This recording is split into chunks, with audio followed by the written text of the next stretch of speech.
was out for my afternoon jog and decided to take a new route. Suddenly, I saw a huge European-style mansion and had to stop to gaze at it. The walls were covered in moss, and honestly, it looked pretty eerie. I looked up, and a flock of crows were standing on the roof cawing. It sent shivers up my spine, and immediately made me think of movies like The Conjuring or something. Wouldn't be surprised if that house was haunted. Suddenly, I got startled by the voice of an old lady. "The mansion looks magnificent, doesn't it?" I turned to look at her, and she continued, "But you'd better stay away from it." "Why?" I asked her. Then she looked at me more closely and said, "Oh, you aren't a local here, are you?" I told her I was from Minnesota, but that my parents had said I could spend the summer here with my aunt. "Well, dear, let me tell you. The owner of this mansion was a young girl, super rich, but kept herself to herself. Rumor has it, she worshipped Satan. Can you believe it?" I asked her, "So where is she now?" "Oh, she mysteriously disappeared years ago, and the house has been abandoned ever since," the lady replied. Okay, this was seriously freaky. My hair was literally standing on end. But for some reason, I was more intrigued than ever. Oh, sorry, I should have introduced myself. I'm Ellie, a typical high school student, but also an avid detective story blogger. I spend a lot of my time on detective story forums and have always been attracted to weird and mysterious things ever since I was a little kid. Anyway, back to my story. So, one night, my aunt asked me to pop over to the grocery store to get some milk. On my way back, I passed the mansion and instantly got shivers. I looked up and saw a light flickering in a window on the second floor, like a candle or something. But no way. The old lady said the place was abandoned, right? The light kept flickering, and I couldn't stop watching. Suddenly, a shadow of a girl appeared. She was playing the violin, and the gloomy music was wafting through the cracks in the walls. Then, out of nowhere, a crow flew by screaming, "Caw!" I almost leapt out of my skin and ran straight home. How could anyone live in that freaky mansion? Wait a minute, what if I'd just seen the ghost of the owner who disappeared? Oh man, I had to figure this mystery out. I could even turn it into a detective story with a bit of horror thrown in for fun. As I lay there, I came up with the title, Real Life Death Mansion. And then I realized I could even make a YouTube video about it with real photos of the house and maybe even some footage taken inside as I uncover the mystery. Oh, this would be so good! I could barely sleep from excitement, and the next day, I asked my cousin Susan to come along and explore the mansion with me. Hey Susan, want to come check out that creepy mansion with me? OMG, Ellie, are you crazy? You know that place is haunted, right? Like, full of ghosts and everything. Yeah, that's why I asked you to go with me. I shrugged. I would rather make a detour than walk past that house to get home. So what makes you think I would dare to go inside? I tried to convince her it would be fun, but she kept refusing. Oh well, if no one dared to go into that mansion, then I shall be the first. Gathering up my courage, I went there alone. I managed to climb over the rusty iron fence that had almost fallen to pieces in the backyard. Then I noticed a door that was slightly ajar. As I got closer, I realized a satanic symbol was engraved on the door. Creepy! I closed my eyes, held my breath, and gently pushed the door open. The smell that hit me made me feel dizzy. A musty, abandoned kind of smell. I walked into the lounge, and it felt like I just walked into some old castle in France or something. There were cobwebs everywhere, and some massive ones hanging from the chandeliers. I looked around and noticed a portrait of a girl on the wall. She was beautiful, but her eyes looked so sad. Oh my, was this the owner? The one I'd seen playing the violin? I couldn't bear to look at the portrait any longer. It felt like her eyes were piercing my soul. I headed for the stairs and crept up as quietly as possible. I won't lie, I was terrified. It was so dark up there, and with every step I took, the floorboards creaked. I kept looking behind me, as it sounded like someone was following me. By this point, I'd broken out into a cold sweat. When I made it to the second floor, there was a long corridor ahead, but it was really weird. There was only one door. I walked towards it and pushed it open. It was a luxury room, definitely fit for a princess. And yup, there was the violin. Everything was coated in a thick layer of dust, and out of the corner of my eye, I saw a picture. It was the same girl, but this time, her eyes were glowing red like fire, just like Sauron, the villain in The Lord of the Rings. I was so scared that I quickly turned the photo face down. This was when I heard the violin sound from somewhere. Okay, what was going on? The violin was right before my eyes, and I was supposed to be the only one in the house? I tried to calm down, took a deep breath, and walked in the direction of the sound next door. It was so weird, because the next door was an exact replica of the first room. Had I actually changed rooms? I walked towards the dressing table and noticed the photo in here was also turned face down. I picked it up, and it was the exact same photo, but this time, the face of the girl was bleached white. I dropped the photo in horror and ran off without looking back. I ran down the stairs 3 at a time, but when I reached the door, it was locked. I started banging on it, and by then I was hysterically crying. "Help! Help me!" I screamed. Suddenly, someone's hand touched my shoulder. My heart had definitely jumped out of my chest. Ah! I yelled at the top of my lungs, but when I turned around, there was this young guy standing there. A pretty cute one. Who are you? I stuttered. He frowned at me and said, "Who are you? And why are you here?" I could barely speak as I was shaking so much. Then the guy said, "Come on, let's get out of here. You look horrified." Then he took out a key and opened the door. Are you a ghost or something?" I stuttered. He started laughing and said, "Pretty creepy place, right?"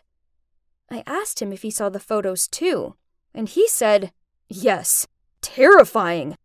Like something out of a horror movie," I added. "Exactly. Perfect setting for a horror movie." I stared in confusion, and he laughed and said, "Yup, we're making a movie. I mean, I'm gonna rent this place to make a horror movie." Then he introduced himself as Jack, a young director who was interested in detective and horror movies. He was just checking the place out to see if it was suitable. I couldn't believe it. Wow, this is literally a dream come true. I've been writing detective stories since I could hold a pen, and I've always hoped I'd become a screenwriter on horror and detective movies one day. I'm so honored to meet you. I'm Ellie, by the way. Then Jack replied, "The pleasure's all mine. It's a pretty exciting industry to be in. I'd love to read some of your stuff sometime." I couldn't stop grinning. Then suddenly, another person showed up. Jack introduced him as Michael, a member of his film crew. But compared to how friendly Jack was, Mike was serious and intimidating. Jack could tell that I was nervous, so he laughed and said, "Michael's been under a lot of stress, so he looks a bit grumpy, right?" I just smiled shyly and asked Jack if I could have his number. As I walked home, I couldn't believe how happy I felt. Who knew such a scary adventure would turn into an epic opportunity? I texted Jack right away, saying I would love to learn more about his film, and I had to admit, I might have had a slight crush on him. He was so cute. I kept checking my phone, but he hadn't replied. That was so disappointing. But then, a few days later, he asked me out for coffee. I was so excited, and seriously, we had the best time. He even offered to drive me home. When I got into the car, he told me to close my eyes. Eek! Maybe he was going to kiss me. I was so nervous, but suddenly, something hit my face, and I didn't know anything else. When I woke up, I found myself in some kind of warehouse, with my hands and feet tied, and my mouth taped shut. Oh my God, had I been kidnapped? Where was Jack? Suddenly, I heard a noise outside. I looked through the window and saw Jack and Michael talking to each other. What? Did the two of them plan this? But why? A moment later, Michael left, and Jack came towards me and removed the tape from my mouth. I started screaming. Why are you doing this to me? Then Jack said, "Listen, I'm not gonna hurt you, I swear, but there's something I need to tell you." Then he confessed that he was a member of a criminal organization named Iron Gloves. His gang were operating from the mansion, and so everything from the story of the mysterious missing girl, the ghost playing the violin, the eerie photos, were all made up by them. They did it so that no one would dare approach their headquarters. According to the gang's rules, any outsider that entered the mansion would be killed, to protect the secrecy of the group. Michael had seen me enter and reported it to the boss, so Jack had been forced to carry out the mission, but he didn't want to do it, so that's why he pretended to kidnap me. Dear good God, this was too much! He asked me to leave right away, but I was worried about him. He said, "Don't worry, I've been wanting to leave for a long time, and so I have a plan." Fast forward 2 years, and now I'm a freshman majoring in screenwriting. It's so exciting chasing my passion, but I still think that summer at my aunt's was one of my best yet. Terrifying, but thrilling. Oh, and as for Jack, after we chatted in the warehouse, he let me go, and I quickly packed up all my stuff at my aunt's and flew home. A few weeks later, I saw an article that said he'd turned himself in, and that the police had caught the Iron Gloves gang. Now, Jack's in prison, but will soon be free. I have a feeling that deep down, he's a good guy, and I hope that I'll have the chance to meet him again and get to know the real him better. Who knows? His real-life experience might help me write one hell of an awesome story, too.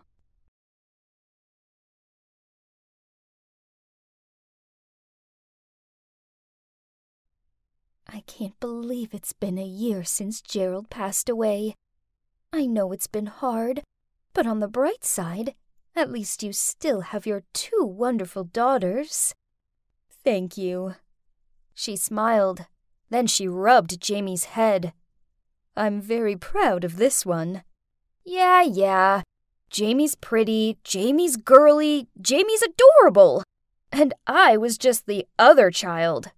I watched on as the 3 of them relaxed on the porch, giggling about dumb stuff and enjoying their lemonade, while I struggled with the stupid lawnmower. They didn't even notice me. I quickly finished up, then I grabbed my skateboard and hurried out of there. Charlotte, stop right there. And where exactly do you think you're going without my permission? Skateboarding. I grumbled, then left. Whatever. She didn't care anyway. She just wanted to suffocate me. It wasn't like this back when I had Dad on my side. As you can see, I'm not a girly girl. All that manicure and makeup stuff just seems like nonsense to me. But my non-identical twin, Jamie, lives for it. She always wakes up extra early just so she has more time to style her hair, apply her makeup, and pick out her daily outfit. Then all she does at school is sit around with the other Barbies and giggle at pretty much everything. But guess that's the kind of girl Mom prefers, as it's blatantly clear that Jamie's her favorite. It's always me who had to do all the chores in the house, just so her Jamie could sit there scrolling through her phone. There was one time when I was washing the dishes, I heard a deafening shriek. No, my sister wasn't being murdered. Instead, there was a spider crawling across the floor. Poof! It was just a spider. Nuts! I didn't want to be a chore slave. I just wanted to skateboard. Yeah, skateboarding and painting are my true passions. But Mom told me skateboarding was for boys. Ugh, how ridiculous. so I often snuck out. There were times I got so into it that I lost track of time and arrived home to Mom's furious eyes. "You're grounded. Next time, I won't hesitate in breaking your boards in half." Jeez, that was so unfair. I pushed past her and ran into my room. Then, clutching my board, I burst into tears. I wish Dad was still here. Whenever Mom and I argued, he always came up to my room and told me how Mom only acted the way she did because she cares about me. She just has a different way of showing it. It's been a whole year since he passed, all because of a freak accident at the factory he worked in. Now, we all had to rely on Mom's home tailor job, and I just became the errand girl, while Jamie sits around looking pretty? Worse still, Mom insisted I get a part-time job to support the family, while Jamie didn't have to. When I questioned Mom on this, she just said, "Jamie isn't like you. She wouldn't be able to handle both school and work." Excuse me, what? But I knew arguing with Mom about it was pointless. Anyways, it all worked out okay as I landed myself a job in this cool skateboard store. Oh, and also less house chores. One rainy afternoon, the store was quiet, so I took out my sketchbook and designed some skateboards. Then my manager, Rick, peered over my shoulder. Uh-oh, was I in trouble? But to my surprise, he said, "That's pretty good." Then he passed me a flyer for a skateboard designing contest. "You should give it a try." This contest was meant to be, so I spent all my free time shut away in my room working on my design. I didn't see Mom or Jamie for a full week. How peaceful. And guess what? I won first prize. It was awesome. However, Mom snatched the prize money from me due to family financial reasons. So my money was going to be used on new clothes and makeup for Jamie. Unbelievable! I didn't want to be under this roof anymore. But at 15, where else could I go? Poof. Then Mom told me her work was slow at the moment, so I should enter more contests to support my family. Hey, it got me out of chores, so I agreed to it. And I pretty much won all of them. But it did annoy me that I didn't get to keep my rewards. Then when I saw Jamie showing off her new shoes, I just wanted to yank them off her feet and throw them at her. Ugh! I thought twins were meant to have some sort of deep connection or something. Not me and Jamie. We couldn't be more different. Finally, I had a day off, so I arranged to go skateboarding with Rick. I grabbed my board and was about to leave when Mom blocked the door. "Charlotte, where do you think you're going? Jamie has a date tomorrow, and her dress needs hand-washing." What? This was ridiculous. I rolled my eyes and said, "In that case, she can wash it herself." "Don't take that attitude with me, young lady. You'll do as you're told." Through angry sobs, I screamed at her, "I wish you weren't my mom!" Then I ran upstairs to my room. Right at that moment, the doorbell rang. My mom calmed down, cleared her throat, and opened the door. Huh? Why was there an expensive-looking car in our driveway? And why was a wealthy-looking couple standing on the doorstep? Curious, I hid behind the wall to see who they were and what they were here for. From my eavesdropping, I found out that the couple was the Barnes. They'd just retired from their jobs working for the government in the Secret Intelligence Department. Mom and Mrs. Barnes were besties in high school, so when they both fell pregnant at the same time, Mom offered to bring their daughter up as her own, so they could go and work away on their secret mission. "We've both taken early retirement, and we can finally enjoy life. We're very grateful to both you and Gerald for looking after our daughter, but we're here to take her home now." Oh my God! Turns out, one of us was adopted. No wonder we were nothing alike. But was it Jamie or me? Could it be me? I mean, Mom always preferred Jamie, so she could be her biological daughter. I knew they were my real parents. I could feel it. So taking a deep breath, I nervously stepped out to meet them. "Jamie, come down here, sweetie." Mom called, and I froze on the spot. I watched on as Jamie appeared, and Mom introduced her to her real parents. She didn't even seem surprised. She just replied, "Yes, I know," then sweetly grinned. "I'm so happy that I can finally meet you both." The Barnes cooed over Jamie like she was a puppy or something. Then they got emotional and all. Ugh, it made me want to puke. I ran up to my room, locked the door, and cried. Life was so unfair. Jamie was always the lucky one, while I always got the raw deal out of things. I must have cried myself to sleep, as when I woke up, it was morning. I reached for my phone. Jamie had messaged me. "It's sad you missed my farewell dinner. I had a great time living with you. Come and hang out sometime, okay?" Poof! I aggressively threw my phone down onto my bed. Bold of her to assume I would ever want to hang out with her. We had nothing in common. Luck alone was an example. Life went on, but without Jamie, as she moved to some rich kid's school. And I continued going to school, work, sneaking out to skateboard, and avoiding Mom as much as possible. Then one chemistry class, while we were carrying out an experiment in the lab, one of my classmates made a mistake. And boom! We were all left looking like Cinderella.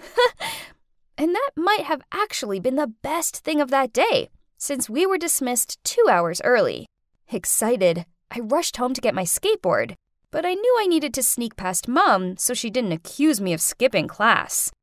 But as I passed the kitchen, I saw her sitting at the table sobbing to herself. What was going on? Suddenly, she stood up and walked out to the backyard.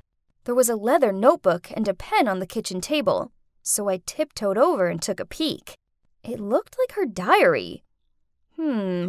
Those freshly written lines were stained with tears. "Jamie, my baby, I miss you terribly. I want you to live a wealthy, happy life. So I made the ultimate sacrifice. I tell myself every day that you're now a Barnes, not a Smith anymore. Not my daughter anymore." What? I couldn't trust my own eyes. What did these words mean? Could it be... But even if she mistreats me sometimes, she couldn't be that kind of person, right? I tore out that page, then hurried off to the skate park. Only I couldn't concentrate. It was so bad, I messed up my pop shove-it and landed on my butt. Ugh, this was driving me insane. That evening, Mom appeared in my doorway and asked, "Charlotte, what did you do this afternoon?" I answered, "I told you already. I was at school and then the skate park." "Did you see my notebook? The leather one?" I shook my head in response. "Oh, it's my expense book. I can't remember where I left it." She gave another scan around my room before leaving. When she was out of sight, I immediately pulled out my phone and texted Jamie. "Jamie, I miss you a lot. Can I come over to your house tomorrow?" I needed to see Mr. and Mrs. Barnes. I had to find out what was going on once and for all. Jamie replied she had a date the next day. While I was typing out a reply, she sent me another message. "We can't hang out. Please stop contacting me." Okay, that was weird. Did she sense something was up? I checked Jamie's social network profile and noted down the name of her new school. The next morning, I skipped class, went straight to Jamie's school administrator's office to ask for the Barnes' address. Oh, and of course, I made up a convincing story. Jamie's my sister, but then we found out she's actually the Barnes' biological daughter. Now my mom, who raised Jamie all these years, is really sick, and I need to tell her. But I don't know how to reach her.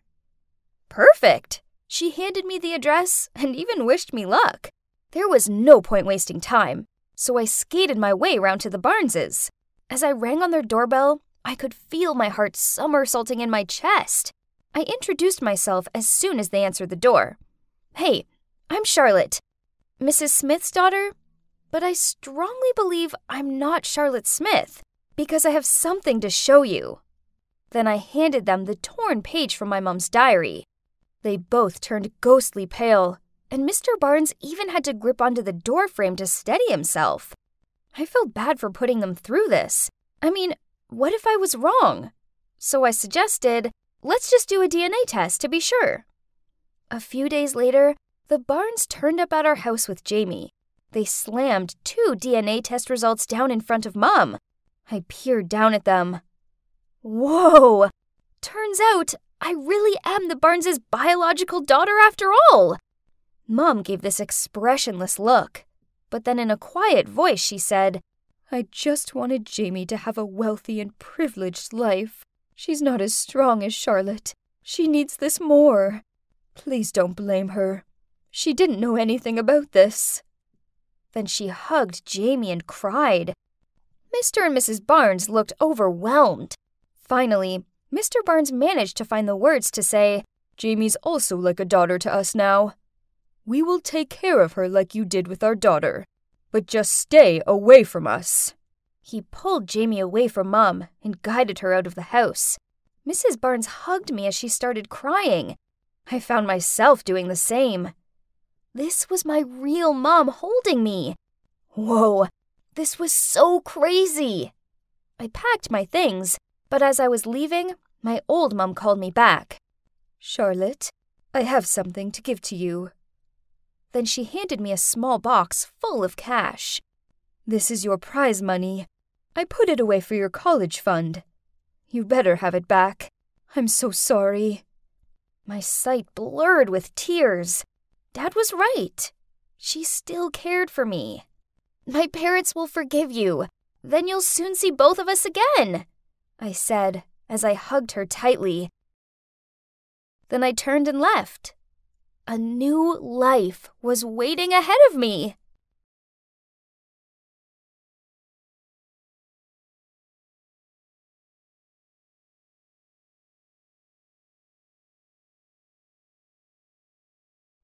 Hey! I've been trying to find you at school today.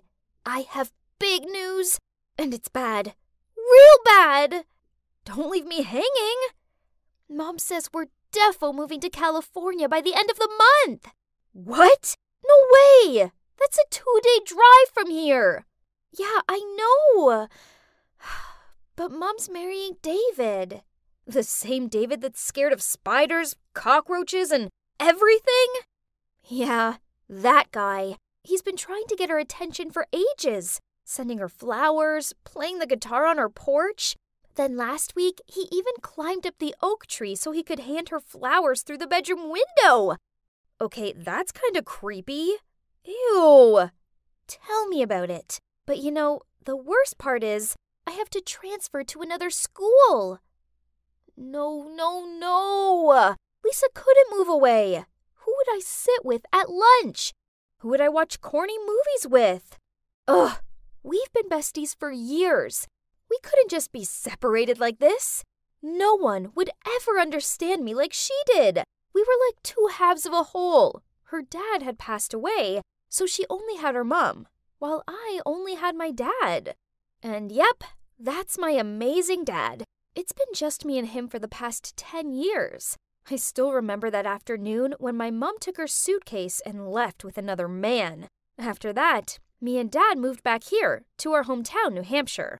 It's only when I got a little older that I found out Mom and her lover scammed Dad out of everything. So Dad's been working his butt off to open his own repair garage to provide for us both ever since. It isn't fair. My dad's a hero, and he deserves to be with a better woman. Hold on. Yes, he deserves a better one. And who wouldn't be better than Lisa's mom? I needed to tell Lisa about my plan right now, so I immediately ran to my room and phoned her. Girl, I have the most genius plan ever to keep you and your mom here with me. Please, I'm all ears. Anything. I really don't want to move to Cali. Okay, listen. Let's set your mom up with my dad. He's a good guy, and that means we'll be sisters. We both squealed excitedly. Lisa always wanted to have a dad. A nice one, not that David creep. Ugh! I could see the envy in her eyes when I spoke about the funny pranks I played on my dad.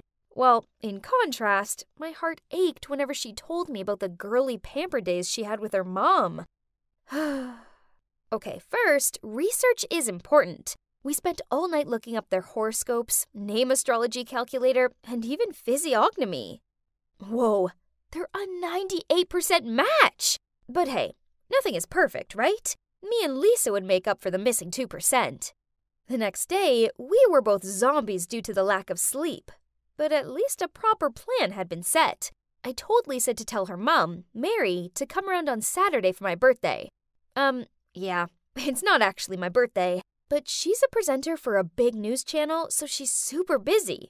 We needed to make up some special occasion, so she couldn't say no.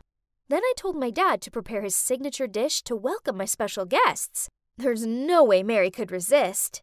That day, I was helping Dad with the ingredients when I heard the doorbell.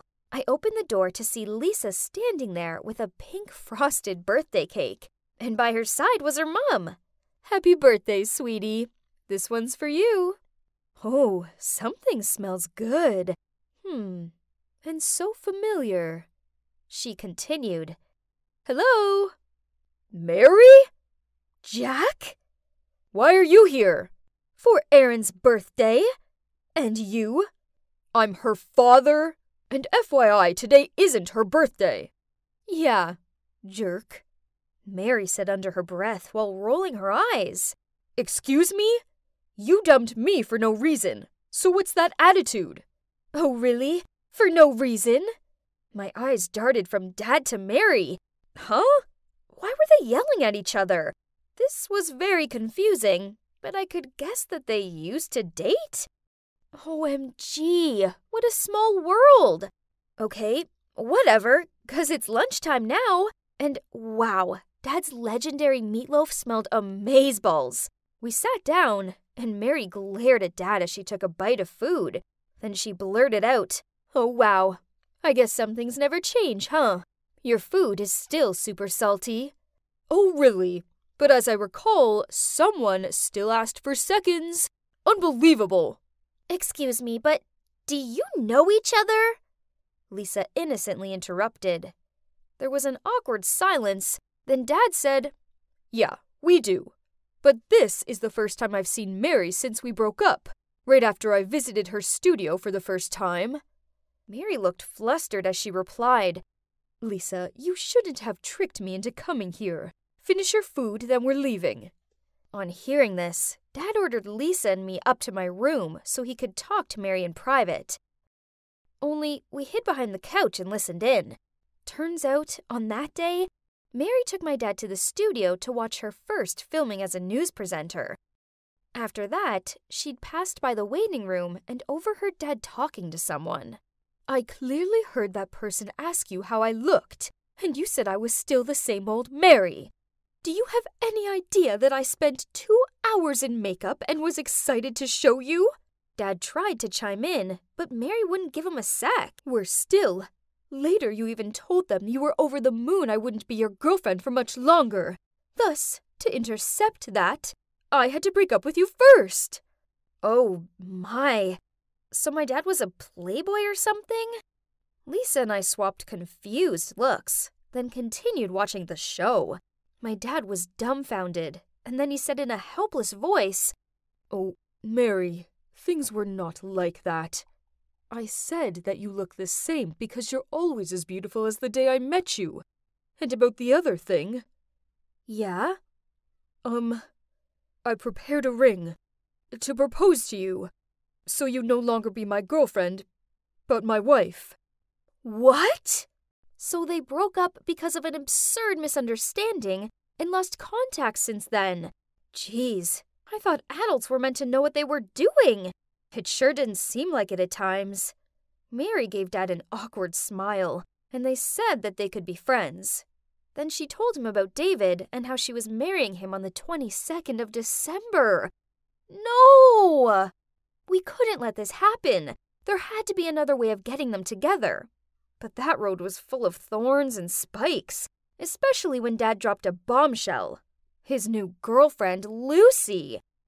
A few days later, when I was working on my art project, Dad walked into the room with her.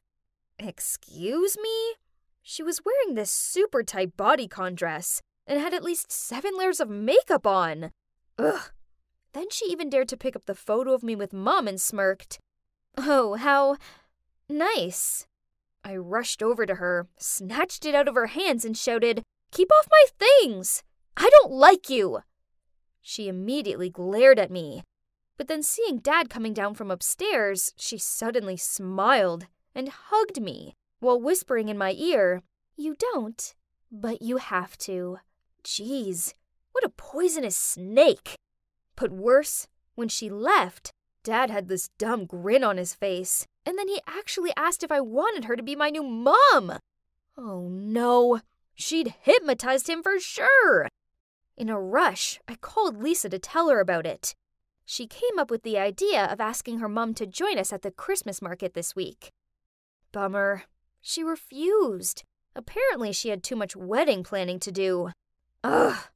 And if you're thinking it couldn't get worse, then Dad invited Lucy along.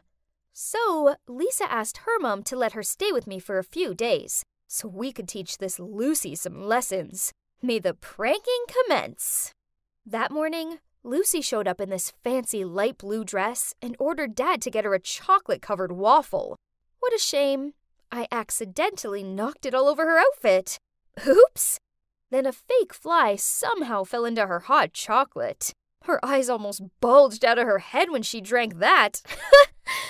But she just gave us a cunning smirk, then grabbed Dad's arm and cuddled close to him.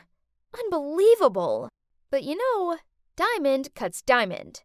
When Dad went to the restroom, with sparkling eyes, I said, "Lucy, I really admire a nice person like you. My dad's only a mechanic with $1,500 a month, but you still love him." So this isn't true. He ran his own business. But anyway. No way! He looks rich, though. Oh, he probably was just desperate to catch your attention. He bragged a little bit. And you're proud of that? That's not funny, sweetie. I am out of your dad's league. There's no way I'm putting up with a brat like you for such a poor man. Right at that moment, my dad returned and, no surprises, they broke up. Now she was out of the picture, Dad was free to win Mary over, right? We three went home, and I noticed that Dad was acting weird. He kept on pacing by the door. Then, when Mary arrived to pick Lisa up, he leapt to open it and blurted out to her, "Have you thought any more about us?" She didn't say anything, but I noticed them exchanging these sorry looks. Their love for each other was so obviously real, as they knew each other since they had nothing. Yet they weren't doing anything about it. It was already December 20th, meaning there were only 2 days left till the wedding day. I couldn't let our plan fail like this. I immediately grabbed my phone to call Lisa, but the ringing was next to me. She'd left her phone at my house. Dang! Then the next morning, I walked by her house to go to school as usual, but no one was home, and she wasn't at school either. Oh my, had they moved to David's already? I told Dad this right away when I got home. He thought for a second and asked me to get in the car ASAP to go to California. So our bumper 2-day road trip began. When we reached the wedding venue, it was empty. Oh no, we were too late. Dad looked devastated, so I put my arm around him and started to lead him out of there. But then the receptionist appeared and said, "Oh, didn't they let you know either? The wedding's been canceled." Dad's face lit up, and we both raced over to the car and started the long drive back. Oh, it felt like ages in the car, and now it was just 2 hours until Christmas Eve. The roads were full of beautiful Christmas decorations. I looked through the windows and saw people gathering with their families, while Dad and I were driving nonstop. How sad. We drove straight to Lisa and Mary's, but they were out, so we sat in the freezing cold on their doorstep and waited. Dad dozed off, his head resting on my shoulder. Bless. Then I saw them walking towards us. Oh man, you should have seen their shocked faces. I shook Dad awake, and he looked over at Mary. She dropped her bags and looked at us astonished. Then Lisa told us the whole story. Turns out, on the way to California, they met 2 amateur robbers who forced them to get out of the car. Mary immediately pounded them with her handbag, while David ran off and hid behind a tree with Lisa. When the robbers scampered off, Mary told David everything from the bottom of her heart. That although David was wealthy, that was not what she wanted. Instead, she just needed a man who could support and protect her. She'd been flattered by his gestures of love, touched by his persistence, and thought that love could be cultivated. But things weren't as simple as that. So they broke up, and the wedding was canceled. Dad and I were stunned. Then, with eyes prickled with tears, my dad said, "Mary, I'm sorry for letting you go. But it's not too late, is it?" Right after, he pulled the old ring from that day out of his pocket and got down on one knee and said, "Mary, will you marry me?"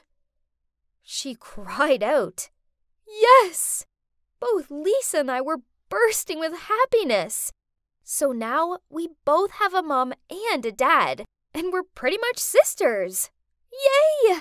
This is the warmest Christmas ever.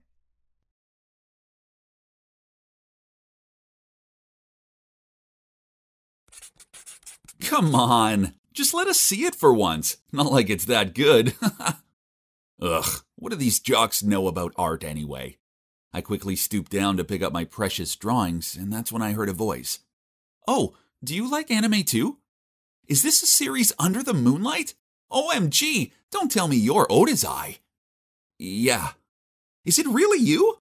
I'm Tia. I'm a massive fan of yours. Oh my god, I can't believe I'm meeting you in real life." "So, the nerdy guy is me, James, and the cute girl is Tia. This is our first conversation together, the one where she found out I'm Otazai, which is my pen name. Soon after that, Tia became my girlfriend. It was good dating a girl who shared the same interests as me. We could just watch anime together all the time." Just like that, we were immersed in the movie Amagi Brilliant Park. Suddenly, Tia turned to me and asked, "James, the school Halloween party's next week, and I have no idea what to go as." "Hey, why don't you try dressing up as Latifah Florenza?" Tia gave me a skeptical look. "No way can an ordinary girl like me pull off dressing up as such a beautiful anime girl." I smiled. "Of course you can. Don't worry, I'll help you." So we started planning our costumes. I was going to dress up as Gojo and Tia as Latifah Florenza. Exciting, right? We went online to watch tons of anime dream girl makeup tutorial videos and joined cosplay groups to get our costumes. Buying costumes was the easy part. But the anime girl makeup technique was a pretty hard job to do. Big round eyes, unnatural eye color, thick and long eyelashes, pointed chin and a small mouth, etc. Ugh. That was Tia. Bet she just broke another eyebrow pencil in half. This makeup stuff seems stressful, huh? I arrived at the party first and waited outside for Tia. I felt kinda cool in my Gojo costume, and I couldn't wait to see Tia in hers. OMG, is that Tia? She looked even more beautiful than the goddess in the story. I couldn't stop complimenting her kawaii. As we walked inside, everyone was gawping at Tia. I took her hand and I led her into the center. And of course, Tia and I could clearly hear some of them saying, "Who's this? Tia? James's girlfriend?" And, "Is that Tia? I can't believe that girl used to sit next to me in class." This was definitely a proud boyfriend moment, especially when she was voted best dressed of the night. Some hot girls dressed as sexy animals even rolled their eyes at her before they walked off in a huff, while Tia jumped up and down in happiness. I'm so happy for my girl. Then on Monday morning, I was walking to class, expecting to meet Tia in the hallway as usual. Only this flamboyant girl with completely pink hair and wearing a Japanese manga schoolgirl outfit was standing in front of Tia's locker. Huh? What? I cleared my throat and said jokingly, "Yeah, hi babe, I love your new hair and, your outfit." "Really? I'm glad you do. I've decided I'm going to be an anime girl from now on." "What? So she was going to look like this all the time? I mean, I like her anime look, but surely it was best saved for a special occasion." While I was standing there unsure of what to say or do, I realized that a crowd had gathered around us.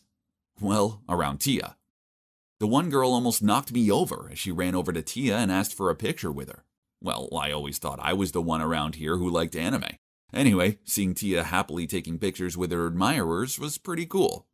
Who wouldn't love having a pretty and famous girlfriend, right? After that, Tia became an internet sensation, and other kids from school seemed jealous that a girl like her was dating a dude like me. These two guys from class even had Tia's picture on their lock screen. Creepy, I know, but that just proved how desperate they were, right? But have you tried going out in public with an anime girl? Well, it takes about 10 times longer than normal to do anything. All these fangirls and some fanboys, appeared out of nowhere and started taking Tia for a chat and pics. She loved it and made a heart hand symbol to them while I stood there like the invisible man. To be honest, I gradually realized that having an anime girlfriend was really irritating. Why, you ask? Just be calm, I'll tell you. That morning I had an early math test, so I couldn't be late.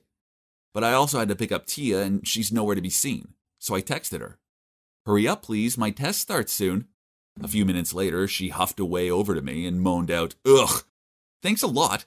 Now I don't have contact lenses in. Don't you know how important eyes are to an anime girl?" So 0.04 inches of your eye is more important than my test? Seriously, I'm on the verge of failing math class and she's still in a mood with me about her eyes. Then at lunchtime, I noticed that there was something on Tia's lips, so I reached out my hand to wipe it away. "Wait, what are you doing? You're ruining my makeup. I woke up at 6 a.m. to do this." "Babe, you got mustard on your lips." She glared at me, then took out her compact mirror and slowly blotted the stain. So, as you can see, I couldn't even touch her, so of course, she would never allow me to kiss her or something.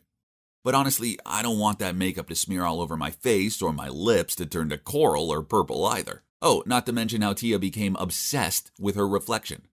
It got so bad we could no longer maintain eye contact or hold a proper conversation without her checking herself out every 5 seconds. For my birthday, I took Tia to this cool-looking Japanese restaurant in the city. But it was a full house that night, and we had no choice but to sit by a reflective glass window. Ugh. So, you guessed it right. The entire meal was spent with her checking for her angles in the window and constantly flipping her hair parting or delicately repositioning her fingers to frame her face. I got so irritated that I asked her if I was interrupting something between the both of them, to which she replied that she just wanted to check if her eyes matched her hair color. I was speechless. This was my birthday meal, but she cared more about her own reflection than actually talking to me. At the time, I was really tired of this anime version of Tia. I just wanted to go back to the way it was before, when we watched movies, studied Japanese, and planned to travel to Japan to see the cherry blossoms together. Then an idea popped into my head. "Tia, you want to go camping with me this weekend?" "Where will we go?" "Paradise Campground, provided you don't wear makeup." "Huh? Why? Don't you like my makeup? Don't you think I look pretty like this?" "Babe, you're always the prettiest, but I mean, what if I want to kiss you?" Tia shyly giggled and agreed. "Oh yeah, so we're going to have a weekend together by the woods, and I get to see the same old Tia again." Everything sounded like a good idea, right? But that morning when I arrived to pick her up, she appeared in her full anime look again. Huh? Why are you in makeup? "This is an amazing photo opportunity. I need new photos to post on my Instagram." Okay, this really ruined my mood, but instead of arguing, I drove Tia to the campsite. Then you know what? Turns out that weekend was literally just a photo shoot for her. She wanted pictures of everything. It was really too much. We couldn't walk 100 feet without her stopping to ask me to take more pictures of her posing by a tree, a tent, and on one occasion even someone's lost sneaker. Ugh. Then at night, she only wanted to play on her phone, as she had a lot of editing to do. It seemed like everything we did was only for a photo op. This drove me crazy, so I ended up shouting at her. "All you care about is your stupid fans and not me. You're no fun anymore." Then I turned onto my side and sulked like that until I eventually fell asleep. I just wanted my fun, carefree girlfriend back, not this obsessive anime character she'd turned herself into. When I got home, we didn't talk to each other for the next few days. I kept myself busy by drawing doujinshi, watching anime, and learning Japanese. Oh man, these things were way more fun when I did them with Tia. Then one day at school, when I was walking toward my locker, I overheard some crying girl saying some boy had rejected her.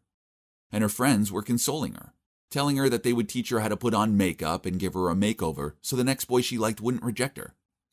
This got me thinking. Tia used to be so negative about herself until she started dressing like an anime girl. Only then she became so confident and vibrant. Maybe I had been a little bit insensitive about her feelings. I needed to go find her. As I showed up at Tia's house, I saw her standing by the door with some good-looking boy. I can't believe it. Furious, I threw the flowers on the ground and turned to leave.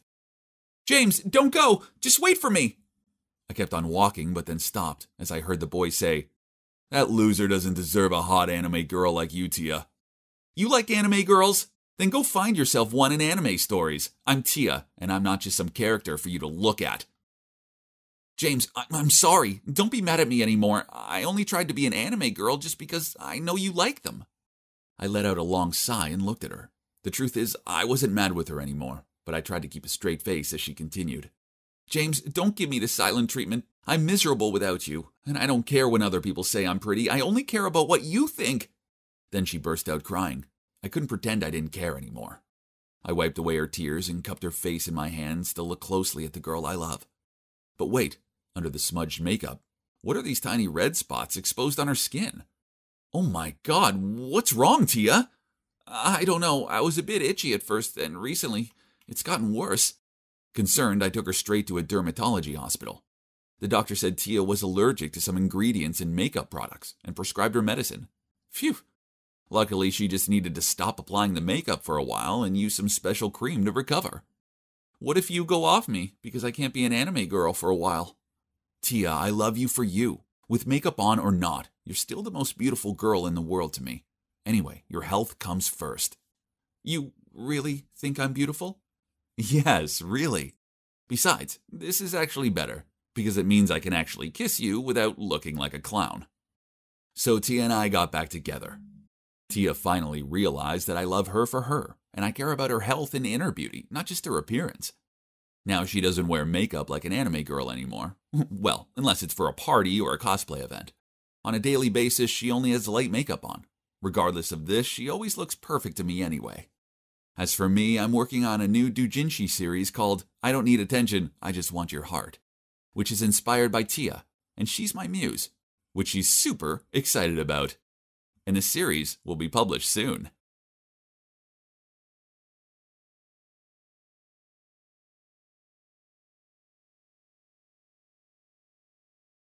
This just in.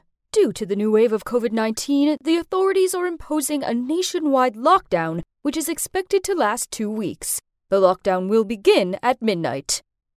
Oh no, I have to get back to my dorm. We shouldn't waste any more time talking about this jerk anyway. I grabbed my stuff in a rush. Then suddenly, the doorbell rang. I'll be back in 1 second. Steven went to answer the door, while I had no choice but to wait for him. Gosh, this whole pandemic situation was so worrying, and I was already not in the mood for any more bad news. From the living room, I could hear the voice of whoever was standing outside the door. Hey, any chance I can crash here for a bit? Sure, but just get your life together soon, will you? Gabe? Gabe turned to look at me. His eyes widened when he realized who I was, and he awkwardly looked away from me. So you two know each other? Steven looked at us confused. There was an awkward silence between us three before he continued. So, Janet, this is Gabe. He's my friend from the college hockey team. Gabe, this is Janet, my good friend from high school. Jeez, this had reached new levels of uncomfortable. Gabe cleared his throat. Ahem. So, where do I sleep, Stevie? Then he headed straight to the bedroom that Steven pointed to while yawning, saying he's going to sleep first. Steven laughed and turned to me, saying, He's always like that. We were quite close back in college. He comes and sleeps over sometimes. I stuttered out, Steven, that's the guy I was just telling you about. The one that ghosted me. Steven gave me this astonished look, but he didn't say anything. Ugh. I so wasn't in the mood for this. I think it's best if I go. And right when I thought it couldn't get any worse, a phone call came. Upon seeing me pretty much freaking out as I took the call, Steven must have sensed something was wrong. He asked me as soon as I was off the phone, Is everything okay? It's my roomie. She just told me there's been a positive case in our dorm. I can't go back until quarantine is over. Oh no, what am I supposed to do? All my stuff is in my dorm room. and I can't drive all the way back to my hometown. It's like forever, and it's late already. I wouldn't make it anywhere before the lockdown, and staying in some hotels for 2 weeks was surely not a smart choice. Janet, you can stay here. Stephen gently smiled at me. Don't worry, I'll take care of everything. I can prepare the couch for you, so you don't have to go sleep in my bedroom. Aw, he remembers I have slight claustrophobia and feel uncomfortable in small rooms. I was about to reply, but he stopped me, then immediately walked over to the couch and started rearranging it. This was cute, and I did feel touched. Guess I'm staying here for quarantine. I mean, this would be fine, but Gabe was here too. What a small world, and what an awkward situation I'm in. But what choice do I have? The first night, Stephen stayed in the living room with me, and we talked a lot. Do you ever wish we were still back in high school? Things seemed simpler then, didn't they? Sometimes. It helped that back then I had the sweetest boyfriend. Do you remember when you got the cheerleading team to perform a special routine for my birthday? That's the cutest thing anyone's ever done for me. Stephen grinned. Well, I tried. We were so happy back then. Then college got in the way. Hey, it's not all bad. We're still great friends. Stephen smiled back gently. Very true. It felt good taking a trip down memory lane with Stephen. He used to be a sweet and caring boyfriend, and he still was such a guy. No matter what, being around him made me feel safe. We continued talking until dawn, then fell asleep.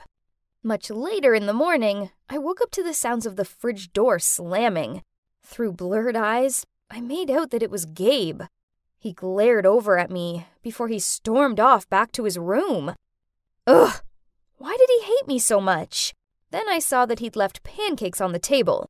Oh, these must be for Stephen, so I took them over to him. He was eating them as Gabe reappeared. Hey Gabe, thanks for the pancakes. Gabe grunted out a, yeah, then gave me a dirty look before he walked off again. I tried my best to avoid Gabe, but this wasn't easy when I was stuck in a small apartment with him. I spent most of my time reading a book or listening to music. Yeah, we had history, which I just finished telling Stephen the moment before Gabe rang the doorbell. We dated for a month. Everything was cool, and I started to like him a lot. And whoosh, he disappeared. Janet ghosted. I was still very sad and didn't want to deal with any of this yet. Did the universe set up this surreal quarantine situation so I could get over this being ghosted thing? Then after that, when Stephen was in the shower, Gabe walked over to me and passed me a candy bar. I put my book down and took it from him, but only because I didn't want to be rude. Then he awkwardly perched on the edge of the couch and said, what's the deal with you and Stephen? This annoyed me, so I blurted out, it's none of your business. Oh, please. I could already tell there's something going on the moment I walked in. Then, before I could reply, he continued, fine by me. Makes sense for a girl like you would fall for a playboy. Stephen is a good guy. He let you stay here, didn't he? So maybe you should think twice before you badmouth him in the future. Gabe grabbed the candy bar off me, then stood up. His cheeks were puffed out with anger, and he looked like he was going to explode. That's when Stephen appeared and tried to defuse the situation.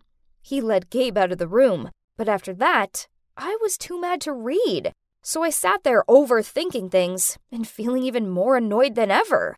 Dinner was awkward. We all sat around the table in deadly silence, and Gabe and I avoided making eye contact. I felt bad that Stephen was stuck in the middle of this situation. He didn't deserve this. As I was washing up, I overheard Gabe say to Stephen, "Can you give us some space? I need to talk to Janet in private." Stephen went off to his bedroom. Then Gabe waited till I'd finished, then asked me to go out to the balcony with him. "Look, Janet, you're smart, beautiful, and very independent. I fell for you right on the first date." Ugh, right. Good luck fooling me one more time. I'm so over it. Seeing that I wasn't taking him seriously, Gabe continued. "I really mean it. That's why you're totally out of my league. I was too cowardly to tell you this, so I decided it'd be best to just disappear and let you forget about me." What? Was he being real? I had no idea he thought that way. He apologized for what he did, and I told him I forgave him. Okay, so maybe Gabe wasn't so bad after all. He's just really insecure. This sucks, as we got on so well. After our conversation, I felt less awkward around Gabe. He started doing cute things for me, such as leaving snacks with a little sticky note that had some cute doodles on it on my pillow, bringing me juices, and showing me funny memes on his phone. I mean, this didn't make up for what he did, but we were confined in a small space together, so politeness doesn't hurt, right? But then Steven started being weird. Whenever Gabe did anything nice, Steven would tut, snort, and on a few occasions, mutter out some rude comments such as, "From ghosting to stalker. Nice." Why was he being like this? Hey, don't tell me that he's jealous of Gabe. Great. Out of the frying pan, into the fire. Then, one lunchtime, Gabe made us French onion soup. As he passed it to me, Steven shook his head and, laughing, said, "That stinks. This is a poor attempt to impress Janet. FYI, she hates onions." What do you mean? I'm not trying to impress anyone. Oh, please. I know you still have feelings for Janet, but you're no match for her. I watched them with a poker face, since I couldn't process what was going on. Then Steven turned to me, boldly said, "Janet, so many things have happened and changed, but one thing is still solid. That's my feelings for you. Don't waste your time with this kid." Wow, I sat there perplexed. What was that? And wasn't Steven a little too mean there? This was a side of him I hadn't seen before, and I didn't like it. "Stevie, what is this? I thought we were bros." Yeah, relax, we are. Look, we both like Janet, so she just needs to decide who she wants. So, who's it gonna be? OMG, this is just like that Twyla Sega situation. I have to choose between two totally different guys. Ugh, I hate it. Both this situation and that series. And honestly, I don't like the immature way they're acting now. How dare you two create this whole dilemma by yourself and put me in the middle of it? I choose neither of you, okay? You both had a chance with me and you both let me go. I want to stay friends, but that's it. I stormed off, thinking this would be the end of it. Oh, how wrong I was. One time, I was watching a movie alone and got up to go to the bathroom. When I came back, they were both sitting on the couch, arguing with each other about who should stay and sit with me and who should go. Fed up, I shouted, "Will you both quit it already? You left me for college, and you for your own insecurities. And neither of you is acting like a grown man. I want a boyfriend who I can rely on, and that's definitely neither of you. As far as I'm concerned, any romantic feelings I had toward you both are well and truly in the past." They both gave me stunned looks, and more awkward silence prevailed. Was it a bit harsh on them? Even so, they still needed to know my feelings so they'd stop their own illusions and stop fighting in vain. Luckily, quarantine was almost over, so at least I'll be out of this smothering apartment in 2 days. Oh boy, that was the longest 2 days ever. No one spoke to each other, and the atmosphere was awful. When it finally ended, I muttered out a quick thank you and hurried to the door. "Janet, we are still friends, right?" "Yeah, you're still my friend too, yeah?" Steven and Gabe impatiently longed for my reply, but I just smiled at them both and left. The truth is, I'm not sure I want to be friends with either of them anymore. The last 2 weeks were so weird and messed up that I can't think of anything further. So, for now, I'm just gonna enjoy the relief of getting out of that bizarre being stuck with two exes scenario first, right?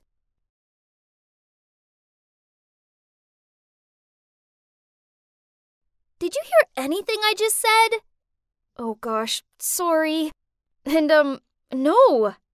I swear, I wasn't ignoring my friend on purpose. I was just distracted by that guy over there. Luca. I know, he's so handsome.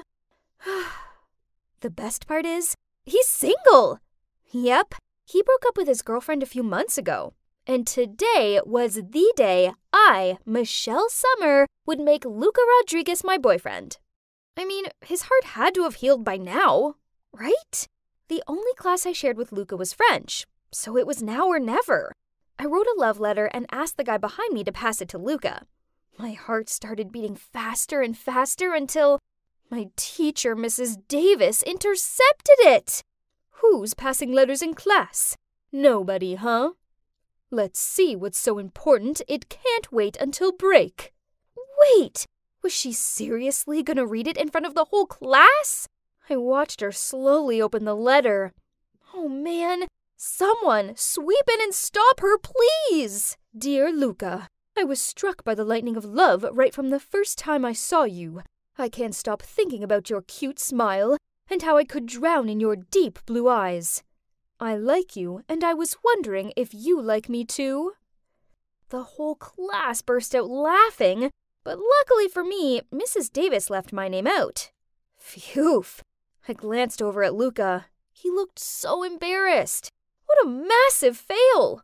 As I waited for the bus, I felt kinda down about everything. Then it began to rain. Great! And to top it off, suddenly a car passed by and splashed me. I was literally wet from head to toes. I shouted out in anger. Are you kidding me? The car suddenly reversed, then stopped alongside me. I held my breath as the car window opened. Huh? Luca! What? I'm really sorry. Are you okay? OMG. Luca was speaking to me. Okay, calm down, Michelle. Just play it cool. Oh, I'm fine. It was my fault. I shouldn't have sat at the bus station. Yeah, right. How smooth. Perfect. Now he'd think I was a weirdo and drive away. But he didn't. Instead, he smiled and said, "Get in. I'll give you a ride home." Me and Luca? Alone in a car? Thank you, universe! I excitedly got in. Oh, there were two other people in the back seat. He introduced them as his friends, Wesley and Aubrey. Aw, that was so nice of him to give us all a ride. While his two friends were listening to music in the back seat, I got to talk to Luca. That's when I found out that we had so much more in common than I ever expected. He's a big fan of DC Comics, and his favorite series were Arrow and The Flash. Just like me! Oh, how I wished this ride would never reach my house. That night, I couldn't do anything but lay in bed daydreaming about how unreal this whole thing was when my phone beeped. Holy Mother of God. Can anyone please hold my hand? Luca had texted me. Hey, Michelle. Sorry again for soaking you. I had fun talking to you. Was I dreaming? I pinched myself to check. Ouch. Nope. It was vividly real. Then one thing led to another. We chatted till late that night, and it repeated on the day after. And the day after, we basically talked every night. And then something wonderful happened. He asked me out on a date. Yes, you heard me right. A date! Eek! And the best part, he wanted to watch a horror movie. Everyone knows a guy only suggests this so the girl will hug him when she's scared. Okay, Luca. I like your way of thinking. He chose The Conjuring 3, so I had to binge watch part 1 and 2 in one night. It was so terrifying, but I was willing to do anything for Luca. D-Day arrived, and I spent hours picking out the cutest outfit. But then I arrived at the movie theater to see that Wesley and Aubrey were there too. Seeing my surprised look, Luca said, "Oh, I invited Wesley and Aubrey. It's gonna be a fun double date." Did he just say double date? Aw, so it's still a date. What a relief. He didn't mention to me before that Wesley and Aubrey were a couple. Phew. All the jump scares in the movie did get me to constantly hold onto Luca's arm. You'd think I'd be happy about this, right? But no, I wasn't. Why? Because I wasn't the only girl holding his arm. Aubrey was too. No, I'm not kidding. Hello? Wasn't her boyfriend also sitting next to her? Thank God the movie finally ended, as watching Aubrey clinging onto Luca was even creepier than the movie. After that, Luca suggested we go for Mexican food. I happily agreed. Only Wes and Aubrey tagged along too, of course. Then just before we ordered drinks, Wes received a call from his mom and had to leave. So the three of us were left having dinner together. It was an awkward atmosphere, as Aubrey kept bringing up all these inside jokes with Luca, while I sat there clueless and feeling like a third wheel. Well, that sucked, but at least I'll have some time alone with him on the ride home to make up for this, right? But then Aubrey latched onto his arm and in her sickly sweet voice asked, "Oh, it's so late out. Luca, you're driving me home, aren't you?" Luca turned to look at me awkwardly. Well, I didn't want to make a scene, so I said, "Don't worry, I can call my friend. She works right around the corner and her shift's about to end." Yep, that was a big fat lie. Anyway, he smiled and then they left, leaving me there all alone. I called an Uber and headed home. That night, I couldn't sleep. I couldn't stop thinking about how there was something fishy about their relationship. But then I got a text from Luca. "I had a great time today. I was wondering if you'd like to be my girlfriend? X." What? I had to rub my eyes and reread it. OMG. It really said girlfriend in the text. So that means Luca and Aubrey are just really close friends. That's all. I smiled while replying yes to him. So from that moment on, we became an official couple. It was awesome. Well, except for one same old problem. He always brought his friends along. Every day. You see, Wesley and Aubrey went to another high school nearby. When I first met them, I thought Luca was just giving them a ride home because of the rain. But turns out, he drove them every freaking day. They often hang out afterwards also. So it meant that Luca and I never had alone time, not even half an hour. But that wasn't the worst part. Since Luca and I became official, Aubrey's become even bolder than before. For instance, one time at the park, Luca was eating a hot dog and got some mustard on his face. I laughed so hard and told him to stay still so I could take a picture of his cute face. But then Aubrey just turned to him, took out a tissue, and wiped the mustard away. And that wasn't all. She even drank from his cup, fed him snacks, and often gave him these googly eyes. You must be wondering how she could just blatantly flirt in front of Wes like that? Well, that girl really knew how to blindside him. Sometimes she kissed him on the cheek or stroked his hair. Ugh. So who did she actually like? Wes or Luca? I decided to do a test to find out. So I cuddled up close to Luca and leaned my head on his shoulder. And as expected, Aubrey was glaring at me with jealous eyes. Then, as she twirled a strand of her hair around her finger, she asked him, "Luca, Wes is busy this Friday, and I can't miss my dance lesson. Could you take me there and wait around till class is over?" Luca looked awkward, but not knowing what else to say, he muttered out, "Yeah, sure." Ugh! Now she's being too much. I needed to show her that Luca wasn't interested in her, and that she needed to back off. I know, that sounded a bit mean, but seriously, I needed to make a stand, or else I could lose my boyfriend. So on Friday evening, after Luca drove Aubrey to her dance class, I called him and said that my bike had a flat tire. Yeah, I may have punctured it myself, but it did the trick. He immediately picked me up and drove me home. Then I asked him to stay as Mom was making her signature lasagna. He couldn't say no to my mom, so he texted Aubrey to tell her to go home by herself because he was busy with me. Success! The next day, the four of us hung out at the cafe.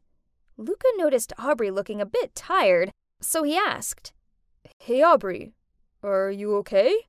"Oh, it's nothing.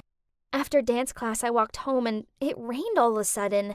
And I didn't bring an umbrella because I thought you would bring me home, so I got drenched." I glanced at Luca, and I could see he was feeling really guilty. After chatting a bit, I went to the restroom to freshen up. That's when I caught Aubrey dabbing powder on her face to make her look paler. I couldn't believe it. That's so not cool. I needed to confront this big fat liar. Do you seriously think guilt-tripping Luca will make him love you? I don't have to make him do anything, 'cause he already loves me. With a shocked look, I spluttered out, What did you just say? Oh, didn't he tell you?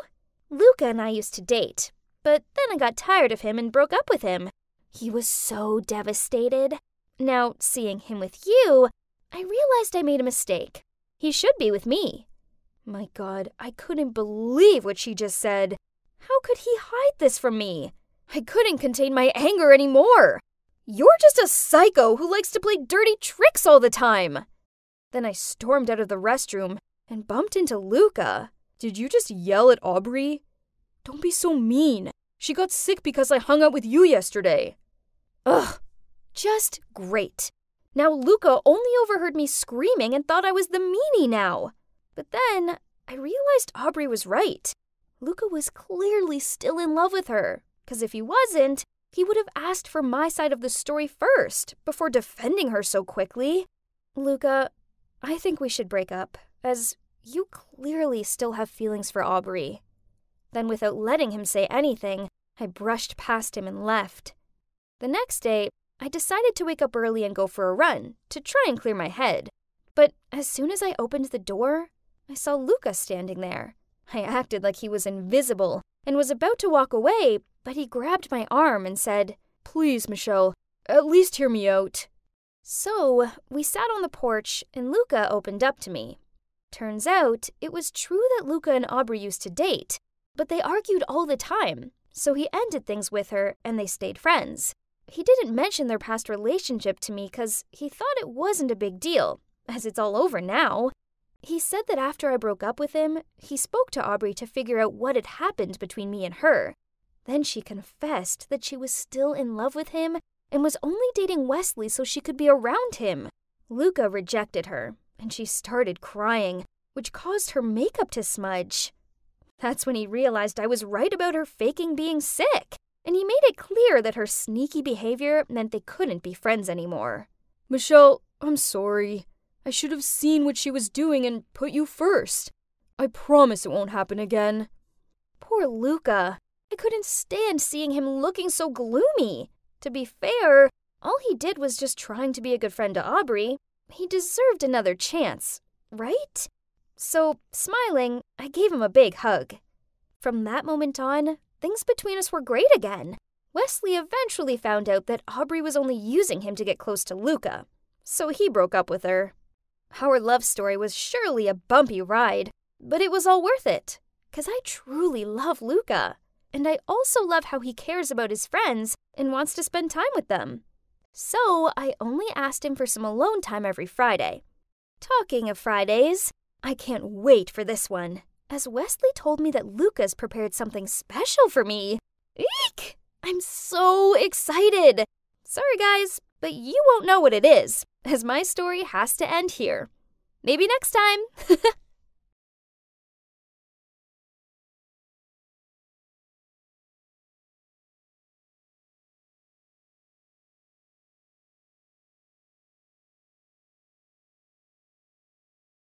I was on my way to Julia's house for a study sesh when out of nowhere, I found myself flying onto the ground. I was so stunned, I didn't even see the ball that had hit me, or the fact there was a cute guy rushing over to check if I was okay. He helped me up and apologized. Then he pulled a Band-Aid out of his bag. Oh my, who is he? I'd scraped my hand pretty badly, but I almost didn't mind because now I was face to face with a gorgeous guy. In fact, I was so busy staring at him and blushing that I didn't even notice Julia marching towards us. What are you two doing? Turns out the cute guy was Callum, Julia's boyfriend. Ugh, Julia. Of course. Every nice thing is always hers. I'm Jenny, by the way, and that lucky girl is Julia. She's the daughter of the richest guy in town, Mr. Walsh. We're supposed to be friends, but we honestly have nothing in common. I mean, my family is pretty poor. It's not our fault, though. My dad sadly passed away, And so it's just me and my mom trying to make ends meet. Julia, on the other hand, has a silver spoon shoved down her throat. But fate still brought us together. I know it's kind of wrong, but that night I couldn't stop thinking about Callum. He now, in fact, gave me motivation for the next study session with bossy Julia, as maybe he would be there again. I even put on makeup and skipping on the way to her house the next day. But, well, it was all for nothing, because Callum was nowhere to be seen. Instead, I had to sit and listen to Julia go on and on about her trip to Paris. I pretended that I was okay, but actually, I always dreamed of visiting the city of light and gazing up at the Eiffel Tower ever since watching Emily in Paris. Dream on, Jenny. Anyway, Julia was incessant. She loved making me look like a fool, and even said, "Aw, poor Jenny. Maybe one day you'll get to go to Paris. But until then, you can just look at all my photos." Honestly, why was she so cruel to me? Last year around my birthday, she'd even shown me a fashion magazine and asked me which dress I liked best. I thought she was buying gifts for me, but instead, she showed up at my party in the exact dress I pointed out. I couldn't believe it. She just winked at me and laughed, and I seriously wanted to scream at her. Anyway, after looking at about 1 billion Paris pics, Mr. Walsh appeared. He looked happy to see us sitting so close and studying together. If only he knew the truth. But I had to pretend I had a lot of fun with Julia and helping her study, at least for his sake. Mr. Walsh was a good friend of our family, and ever since my dad passed away, he'd been looking out for me, and was even paying my school fees. I couldn't let him down. But you know what? I actually started to get excited to go over to Julia's now, as the thought of bumping into Callum again gave me butterflies. I even got myself a new hairstyle, but he was never there, and I always left feeling disappointed. Then one time, after school, it started to rain dogs and cats, and I had to run for it. Then suddenly I felt an umbrella over my head. Guess what? It was Callum coming to the rescue. It was like something out of a romantic movie. He even offered me a lift home. My heart was racing so hard I was afraid he'd hear it. I just sat there in silence, dripping rain all over his clean car. I even caught him looking over at me a few times, and my heart felt like it was going to leap out of my chest. He pulled up at my house, so I was about to get out when he touched my arm and said, "Can I get your number?" I was confused. I mean, wasn't he Julia's boyfriend? He then explained that he was just hired to be her fake boyfriend so that all the flirty boys would get out of her way. Wow, I couldn't believe it. He asked me to keep it a secret, as Julia would end us both if this story got out. Okay, it all made sense now. That's why he never came over to her house. I felt so happy. Over the next few days, Callum and I chatted a lot on the phone, and then eventually he asked me out on a date. We went to the fun fair, and right away he held my hand. It made me feel so special, and I never wanted him to let go. We were having so much fun. Then a familiar voice pierced the air. "Well, well, well. Isn't that my dear friend, Jenny?" I felt dread rush through my whole body. We turned around, and there was Julia and her girl gang all standing there with their arms crossed. Callum dropped my hand and rushed to Julia's side. "It was all her, babe. You gotta see the messages she sent. She's been flirting with me for weeks. It's pathetic." Whoa, was he for real? A second ago he was about to lean in for a kiss, and now he was bad-mouthing me? How could he be so two-faced? I tried to explain to Julia, but she wouldn't listen. She just called me a traitor in front of everyone, and told all her friends to lock up their boyfriends in case I try it on with one of theirs next. I was devastated. Everyone was staring at me and judging me. Ugh, if only I could vanish into thin air right now. And as I was thinking about where I could escape to, a guy appeared, grabbed my wrist, and pulled me away. It was Stefan, the guy who lived across the road from me. I didn't understand why he helped me, but I was so grateful that he did. He walked me home and tried to cheer me up by saying how his mom used to love our bakery so much, and that the carrot cake my mom made was his mom's fave. This made me smile, thinking back on all those happy times in our family bakery. When my dad had died, we'd had to sell it to pay off some debt, and life had become quite difficult. Luckily, Mr. Walsh was helping out, but after what just happened with Julia, I wasn't sure I'd be able to face him. The next day at school, everyone was staring at me. I couldn't even find a place to sit at lunch. What had I done? I'd ruined everything. And then it got worse. My phone beeped.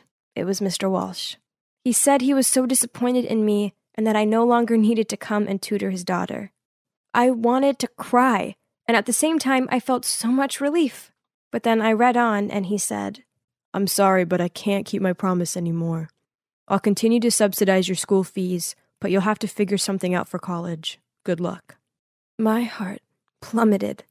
Not only had I been shunned by everyone at school and backstabbed by Callum, but now the door to college was being slammed in my face too. What would I do? My life was over. I felt so sick. I just walked out of the canteen and went home. I didn't dare go to school over the next few days. I was miserable. And just when I'd given up all hope, there was a knock at my door. It was Callum. What was he doing here? He said he was sorry for what had happened and that he missed me so much. Then he asked me if I'd be interested in being his secret girlfriend. What in the world? I was so angry, I wanted to slam the door in his face, but he was fast enough to catch my hand, which took me aback. At that exact moment, Stefan happened to walk past. Seeing me standing there with Callum, his face changed and he immediately walked away. Oh, no. I definitely couldn't let him misunderstand anything about me anymore. He's the only friend I had left. I yanked my arm away from Callum and chased after Stefan. I finally caught up with him and blurted out how I'd been feeling like the whole world was against me and that I didn't know what to do. He told me to calm down, then we went to sit on a bench in the park, as he let me confide everything in him. By the time I finished talking, I was on the verge of tears. Then he said, "Listen, Jenny, you're better than this. Don't dim to fit in with those people at your school. Good people will see you for the real you. You're strong, and you can get through anything. I know you can." He was right. I was better than this. I didn't need to sink as low as Julia and her friends, and I certainly didn't need to rely on Mr. Walsh's money. I'd figure this out by myself, like I always did. So I applied for a part-time job at a coffee shop. Earning my own money felt so good. Suddenly I felt free, and I knew everything was going to be okay. But then one day when I was working, Julia and her gang came in. They still weren't over what happened, and in front of everyone, they brought up what I'd done to humiliate me, and they even recorded it, and I couldn't stop shaking. This was too much. That's when I threw a cup of coffee all over Julia and ran out of there. Julia shouted after me that she was going to tell my mom everything I'd done. Without a doubt, Julia really did it. She even sent my mom photos of me and Callum at the fair. And well, my mom didn't take it well. I rushed home to try and explain after Mom yelled at me over the phone. But then I couldn't find Mom anywhere. I called her phone and a man answered. He said my mom was in a hospital after she fainted? Oh dear good God! I got to the hospital immediately and found out that she had collapsed from shock, but thankfully she was okay. She had to stay in the rest of the day to be monitored, so I went to get us both a cup of coffee. That's when I saw him. Callum. He was in the ward next door sitting with some girl. I almost dropped the coffee out of shock. They looked close. I waited until he'd left, and then I went to ask the girl if Callum was her boyfriend. Well, turns out they'd been dating for 2 years already. So he was triple cheating? The girl deserved to know the truth, so I took a deep breath and told her everything. She was so upset. We decided to get our own back. So the girl called Callum and asked him to come back. As soon as he arrived, we confronted him and got the truth once and for all. He was never Julia's real boyfriend. In fact, here's the shocking part. He was hired by Julia to pretend to date me and ruin my life. Apparently, she was jealous of how much attention her dad gave me since my dad had died, and that her dad constantly compared her to me.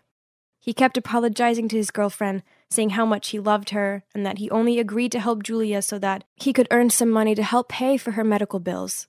I was stunned. Callum was so apologetic and said he'd come clean about everything. He posted it on the school forum to clear my name, and to everyone to see the ugly truth about Julia. And of course, when Mr. Walsh saw it, he made her come and apologize to me. And he also apologized himself and offered to pay my college fees again. Do you think I accepted his offer? Of course not. I was standing on my own feet now, and there was no going back. I didn't need anyone's help. So you might be wondering how I could afford college. Surely not on my coffee shop salary, right? Well, after graduating high school, I realized how much I missed the bakery. That was where I truly felt happy. So I decided to study to become a pastry chef, and now my mom and I have opened a new bakery. I've never been happier. And there's one last thing I want to share. Oh, in fact, here he is. Hey, Stefan, I've made your mom's fave. Let's go surprise her. I couldn't stop smiling as Stefan took the carrot cake, kissed my cheek, and we headed for his car. Life is so much more simple now, and sweet, and I love it.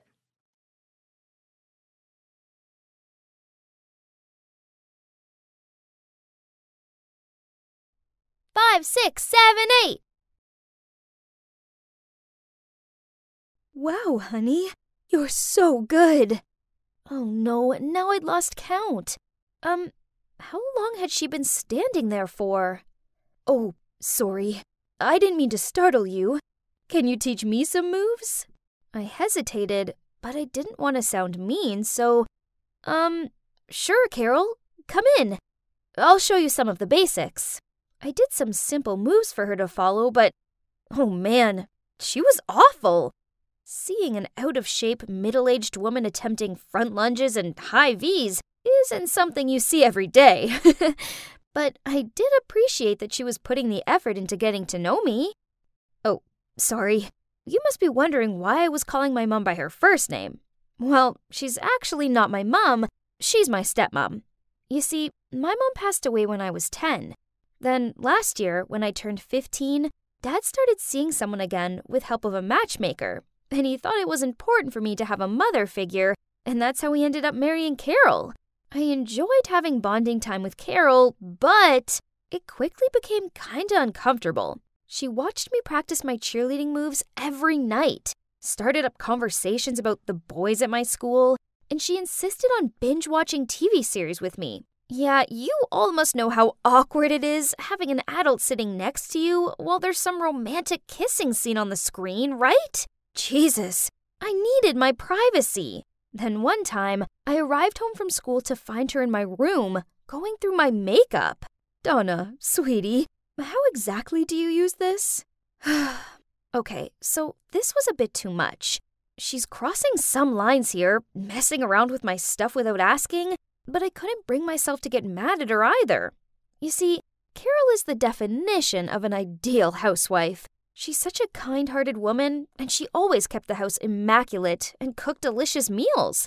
Maybe she spent so much time doing this that she didn't have any time to take care of her appearance? Hey, everyone deserves to feel beautiful, right? So I showed her how to apply makeup. Carol, you do so much for Dad and me, so I think it's about time you treated yourself. How about we go to the mall tomorrow? I would love to. I thought I was doing something nice for her. Little did I know, this was the start of something crazy. The next day at the mall, I took her into a clothing store where women her age shopped. I held up a nice blouse, but she shook her head. Then, to my utter dismay, she insisted we go into the Pull & Bear store next door. But Carol, that's for teenagers! But she still marched us in there. Then she pointed at an outfit and asked me if I could try it on for her. I wanted today to be about her, not me. But okay, as long as she's happy. I stepped out of the dressing room and twirled, and the store staff immediately complimented me. Then Carol suddenly turned to the staff and asked them to get the exact dress in size XL. What? Was she going to wear that too? Carol coyly stepped out from behind the curtain and asked, "So, what do you think?" I froze for a moment. I mean, look at her. She looked ridiculous, but I couldn't tell her that, so I reluctantly gave her a thumbs up. And just like that, Carol bought us both the exact same dress. But there's more. She suggested that we both wear them right now, while we were still in the mall. I spluttered out, shouldn't we save them for a special occasion? But her mind was made up. So, there we were. Daughter and stepmom walking through the mall in matching dresses.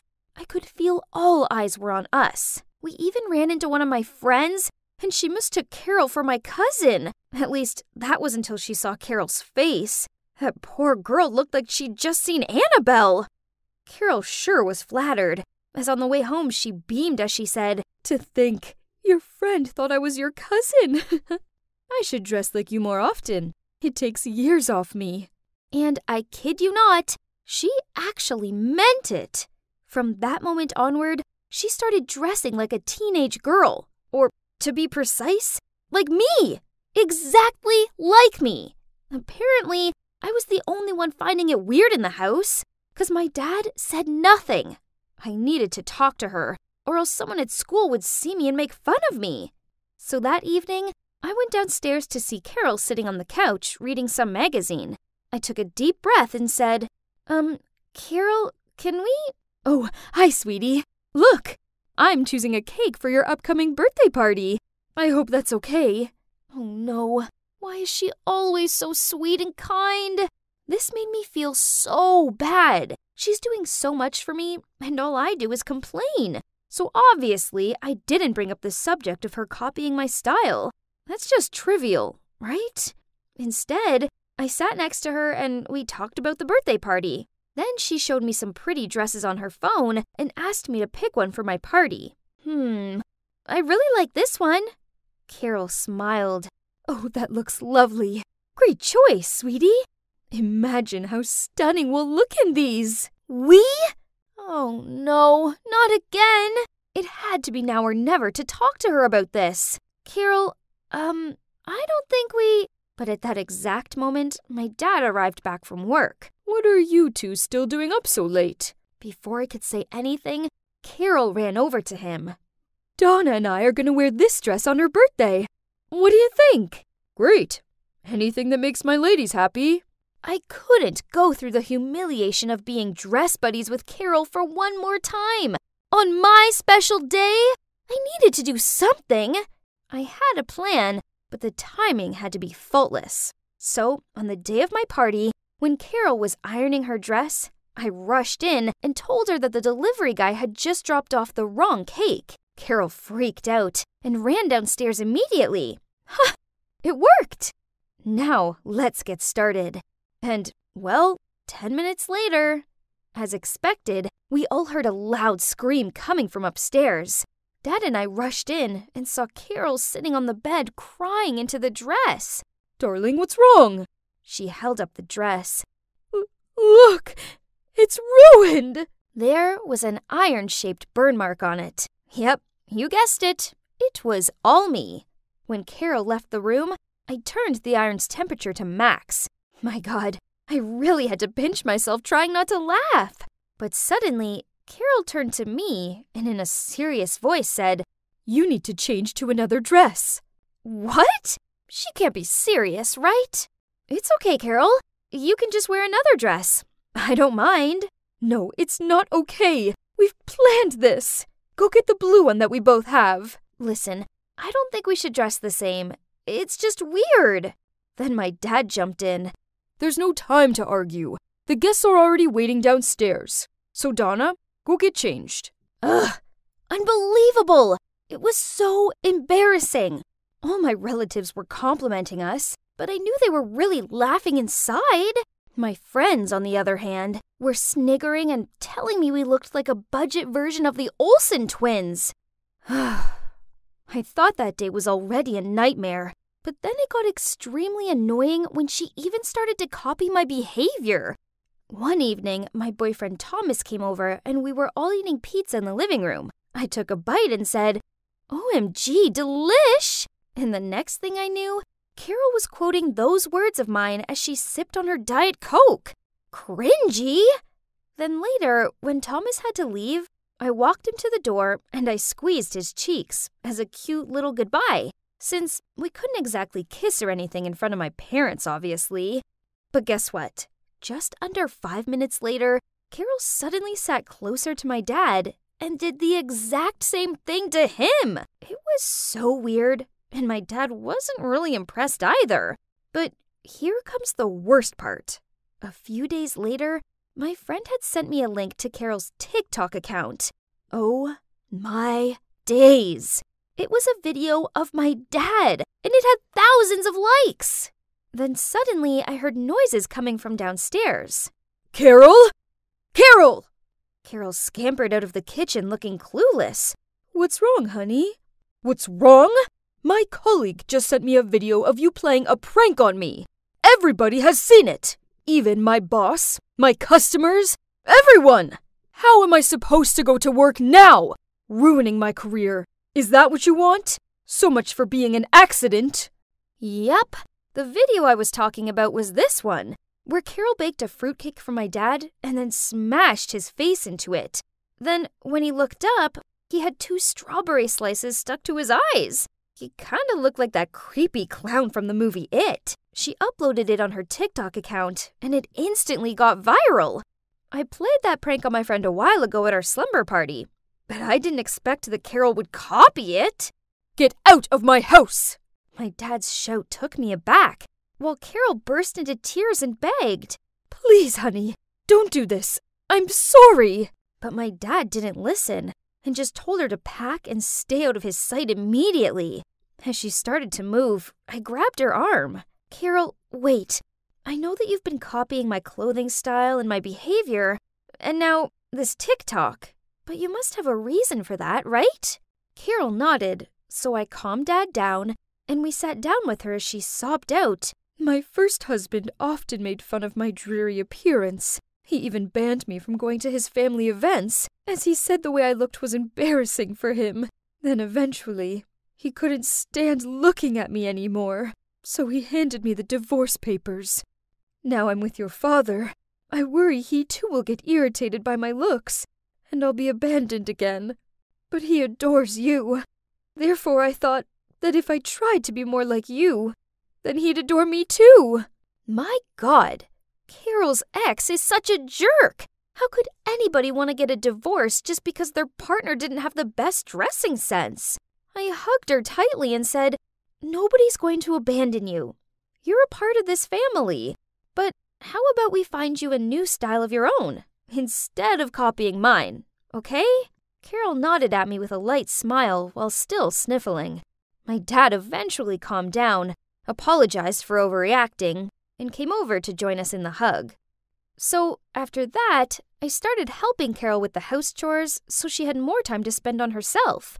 I showed her how to style her hair, helped her pick out some stylish clothes, and sent her the links to some videos on makeup tips. Now she has her own chic image going on. She kinda reminds me of Martha Stewart. I always thought my stepmom was bonkers, but turns out everyone's got their own story, right? And we should get to know them first before jumping into any conclusion. Everybody should feel good about themselves, and no one should ever make them feel otherwise.